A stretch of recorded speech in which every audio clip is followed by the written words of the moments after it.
जय जगन्नाथ ओडिशा। आज 5 मे 2025 सोमवार। आसंतु जानिबा आजिर मुख्य खबर। 5 जिला को सतर्क सूचना जारी कला पाणीपाग विभाग। 7 रु पुणी राज्य में फेरिब ताती। आसंता 3 दिन मयूरभंज, मालकानगिरी और कोरापुट को प्रबल वर्षा। आसंतु शुणिबा परवर्ती खबर। 7,000 कमिला सुना दर। भारतर सुना दर ह्रास पाइछि, जहाँ ग्राहक और निवेशक मानक मनरे प्रश्न सृष्टि करिछि। एबे सुना किनिबा उचित ना आहुरी कमिबो सुना। परवर्ती खबर। देश जहाँ चाहिबो ताहा निश्चित भावरे सफल हेबो बोली पाकिस्तान को चेतावनी दैछन्ति राजनाथ सिंह।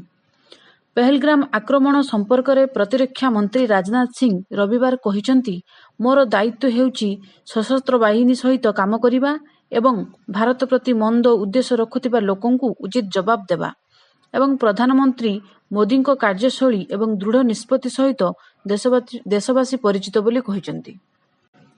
परवर्ती खबर। व्हाट्सएप रे बड़ परिवर्तन। एणिकी यूजर्स प्रति मासरे पठाई पारिबे केवल 35 ब्रॉडकास्ट मेसेज। काहेकि एमिति परिवर्तन?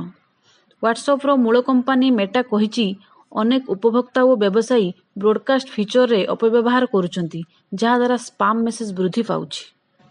परवर्ती खबर। बदलिला परीक्षा फल पुनः मूल्यांकन। बदलिला सीबीएसई बोर्ड परीक्षा फल पुनः मूल्यांकन प्रक्रिया। केंद्रीय माध्यमिक शिक्षा बोर्ड सीबीएसई दशम एवं द्वादश बोर्ड परीक्षा खाता पुनः मूल्यांकन प्रक्रिया रे केतक परिवर्तन आनिछि। परीक्षा फल प्रकाश पर पुनः मूल्यांकन पई आवेदन करुथुबा छात्र छात्री को प्रथमे उत्तर खातार फोटोकॉपी मिलिबो, तापरे रिभैल्यूएशन हेबो।